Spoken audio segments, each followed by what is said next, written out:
Hey everybody, welcome to week 6 of the Any Given Sunday Fantasy Football League. We're about halfway through the season, getting to that point in the season where it's crunch time. You gotta start putting those teams together, maybe making some moves, making some trades, start looking forward to the playoffs.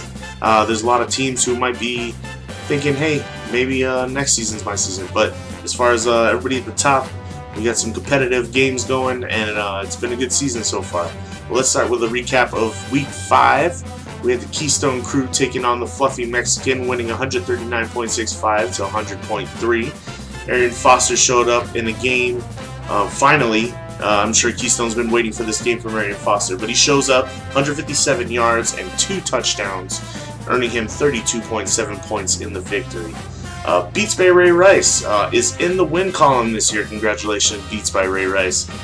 He finally beats out the other what was the other undefeated team in the league, Sean's team, who earns his first loss this year.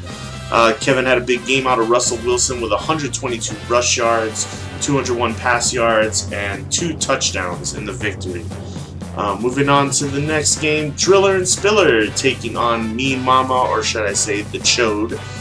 Bet was thrown down that whoever lost had to change their team name for the rest of the season, and Steven has selected the Chode as Mean Mama's new name for the rest of the year. So, sorry Chode, but you're stuck with the name for the year.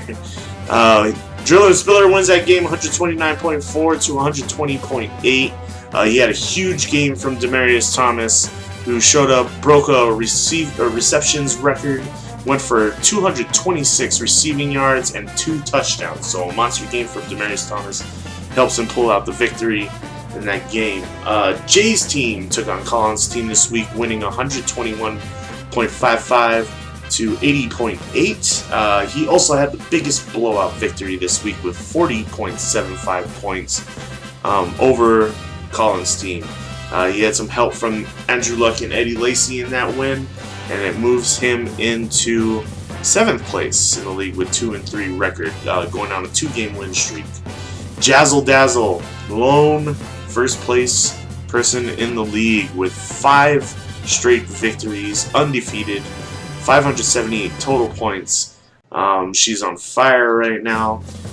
She had Peyton Manning go off in that game. Peyton Manning had 4 pass touchdowns with 479 yards and 2 irrelevant interceptions, but he helps her move into the first place spot solidly now with no losses, and Polsky unfortunately moves all the way down into the bottom sellers of the league. He's now in last place at 1-4. Now moving on to the squeak of the week.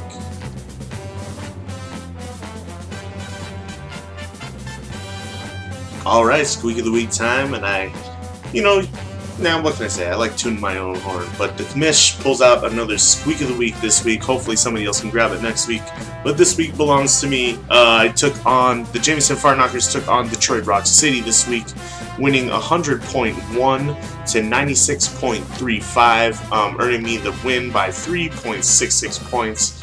I had Cutler and Forte both showing up in the game. 105 reception yards and 61 rushing yards from Forte with a touchdown. Helps me pull out the victory. And, it was pretty nerve-wracking going into Monday night when he had Seattle's defense going against Washington. But luckily, the defense did nothing. And despite being only down by 8 points, he's still going to pull out the victory, earning me the squeak of the week.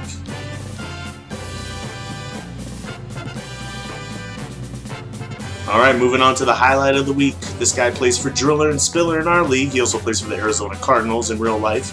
They had a game against Denver Broncos, which they lost this week, but he had a pretty good game, earning himself 144 total yards and a receiving touchdown and a rushing touchdown. Highlight of the week goes to Andre Ellington. Here's the clip.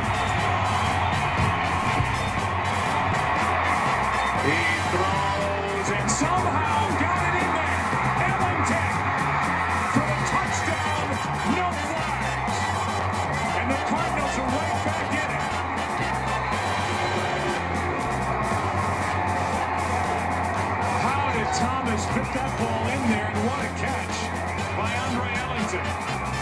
81 yards for the touchdown. Already Moore's asking himself the same question, Joe. You see, Ellington, he runs the wheel route from the backfield. two receivers essentially in the same position. That's not supposed to happen either. And Nate Irving is right there in a ball that's, you know, he put it right where it had to be. All right, now moving into the Week 6 matchups. We got a couple interesting matchups going on this week. Starting with the Jameson Fartknockers taking on Driller and Spiller. Driller and Spiller, who pulled out that victory, moved into 3-2 in the league last week against Sasha, aka the Chode. Now for the rest of the league, takes on me. Right now we got a pretty close projected points. Everybody's actually pretty up there as far as projected points. Most teams are up above 100. But this game should be fun to watch. I'm definitely going to be talking a lot of shit to you, Steven, so be ready. We got DRC taking on Keystone Crew this week. DRC is looking to bounce back after losing that squeak of the week to me last week. He takes on Keystone Crew, who both need to win badly. Keystone Crew being in 5th, Detroit Rock City being in 8th. An important game for them. Beats by Ray Rice and the Fluffy Mexican, both teams at 1-4 this week. Both 11th and 10th respectively. Beats by Ray Rice. He has the lowest projected points in the league, but Fluffy Mexican is right behind him, so should be a good pillow fight between those two.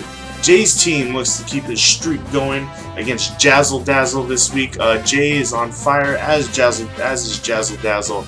We'll see if Jay's team will be able to put up another monstrous point week against the first place team. That matchup is probably actually the most interesting matchup of the week. I'm anxious to see what happens there. Polsky taking on his wife in the league. We're going to have some battles here in the house this week. He's taking on the Chode this week. Should be interesting to hear the shit talk and banter going on in the house.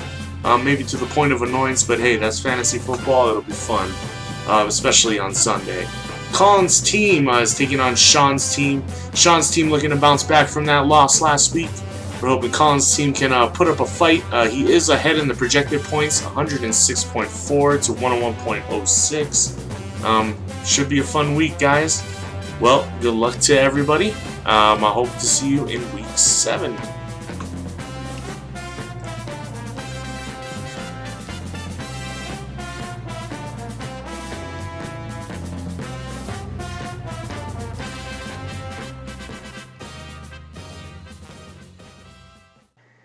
It's small. He probably won't even feel it.